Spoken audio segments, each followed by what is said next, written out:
BNP chairperson Khaleda জিয়ার সঙ্গে গত নভেম্বরে সৌজন্য সাক্ষাৎ করতে গিয়েছিলেন অন্তর্বর্তীকালীন সরকারের আইন উপদেষ্টা ডক্টর আসিফ নজরুল। সেই সময় সাবেক এই প্রধানমন্ত্রীর সঙ্গে আওয়ামী লীগ সরকারের নির্যাতন ও গণঅভ্যুত্থান সহ সমসাময়িক নানান বিষয় নিয়ে আলোচনা করেন তিনি। সোমবার আইন উপদেষ্টা তার ভেরিফাইড ফেসবুক পেজে খালেদা জিয়ার একটি ছবি সংযুক্ত করে এক পোস্টে সেসব বিষয় তুলে ধরেছেন। ওই পোস্টে তিনি বলেন, চিকিৎসার জন্য নভেম্বরে বেগম খালেদা জিয়ার বিদেশে যাওয়ার সম্ভাবনা ছিল। সেই সময় একটা সময়ে আমি ওনার সঙ্গে সৌজন্যমূলক সাক্ষাৎ করতে যাই।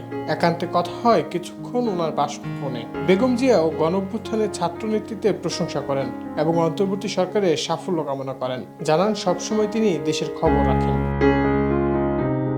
খালেদা জিয়ার উপর আওয়ামী লীগ সরকারের নির্যাতন প্রসঙ্গের কথোপকথন তুলে ধরে আইন উপদেষ্টা বলেন, খালেদা জিয়ার স্বাস্থ্যের কথা, হাসিনা শাসনামলে দুঃসহ সময়ের কথা জানতে চাই। লক্ষ্য করি তিনি একবারও শেখ হাসিনার নাম নিচ্ছেন না। অবশেষে সরাসরি জানতে চাই, এত সাফার করলেন আপনি, শেখ হাসিনার উপর রাগ লাগেন আপনার? তিনি একটু নীরব থাকেন, তারপর ম্লান কণ্ঠে বলেন, রাগ করে কি করব বলেন?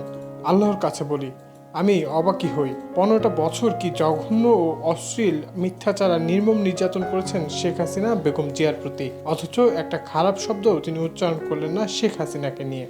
খালেদা জিয়ার প্রতি দোয়া প্রার্থনা করে আসিফ নজরুল বলেন, আগামীকাল বেগম জিয়া চিকিৎসার জন্য যাচ্ছেন লন্ডনে।